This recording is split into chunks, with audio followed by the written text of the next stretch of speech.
Assalamualaikum warahmatullahi wabarakatuh. Nama saya Septian Cahaya Irwanto dari TPLP 017.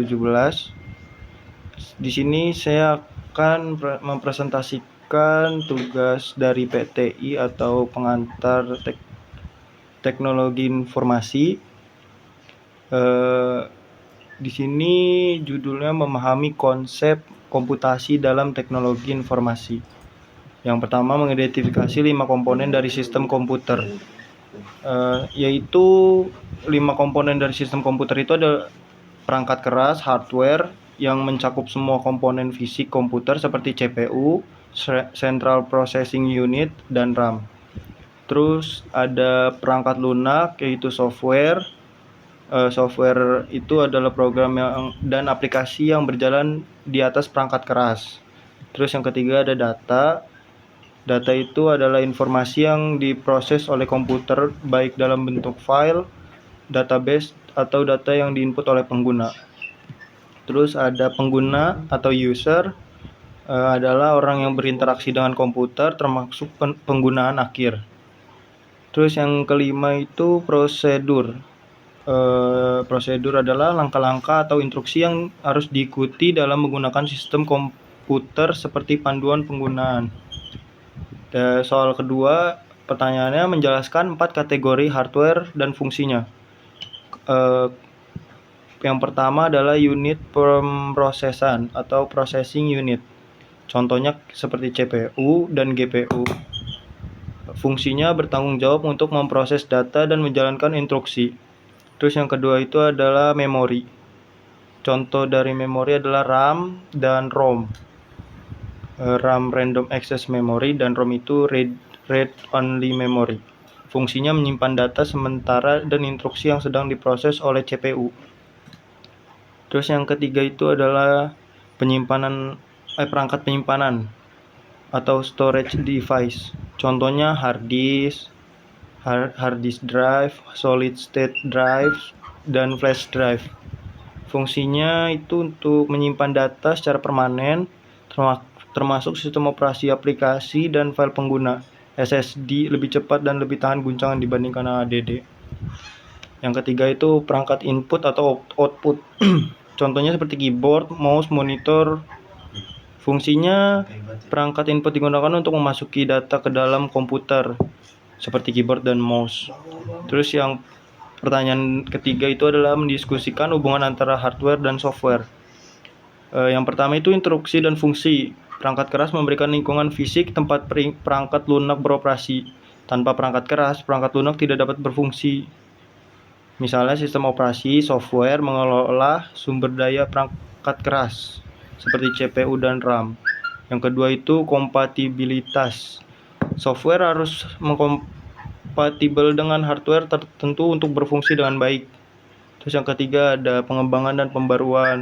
Perangkat lunak sering diperbarui untuk meningkatkan fungsionalitas.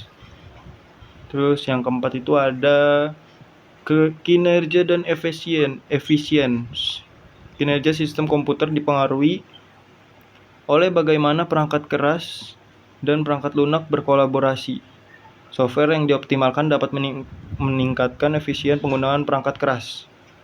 Terus yang terakhir ada user experience. User experience itu hubungannya antara hardware dan software. Itu sangat berdampak pada pengalaman pengguna. Antarmuka penggunaan yang dirancang dengan baik software dapat memanfaatkan kemampuan perangkat keras secara maksimal. Terus pertanyaan yang keempat itu membedakan antara sistem operasi dan program aplikasi.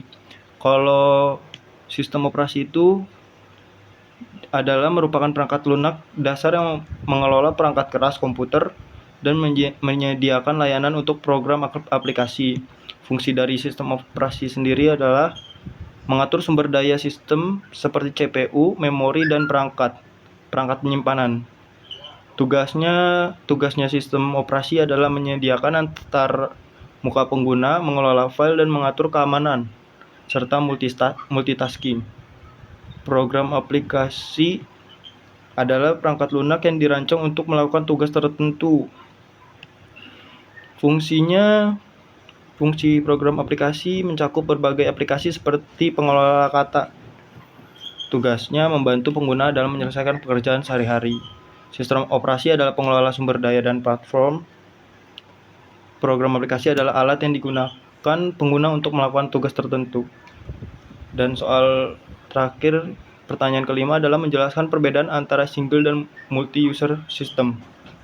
Single user system adalah sistem yang dirancang untuk digunakan oleh satu pengguna pada satu waktu. Contohnya komputer pribadi, laptop, perangkat mobile. Fiturnya hanya ada satu pengguna yang aktif. Sumber daya seperti CPU, antar muka pengguna, dan aplikasi dioptimalkan untuk penggunaan individu. Keamanannya lebih sederhana, biasanya melibatkan satu kata sandi atau metode autentikasi untuk pengguna tunggal. Kalau multi-user system adalah sistem yang memungkinkan banyak pengguna untuk mengakses dan menggunakan sumber daya secara bersamaan. Contohnya seperti server, mainframe, dan sistem jaringan. Fitur-fiturnya banyak. Yang pertama itu banyak akun pengguna dapat dibuat dan pengguna dapat akses sistem secara bersamaan. Yang kedua, sumber daya dikelola dapat dibagi antara pengguna, sering kali menggunakan manajemen waktu dan prioritas. Yang tiganya biasanya mendukung sistem penggunaan terpisah.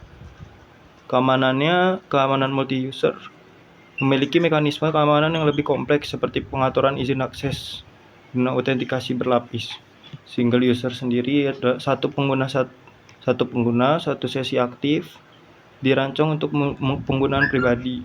Kalau multi-user, banyak pengguna, sesi aktif bersamaan, dirancang untuk kolaborasi dan berbagai sumber daya. Sekian, terima kasih. Wassalamualaikum warahmatullahi wabarakatuh.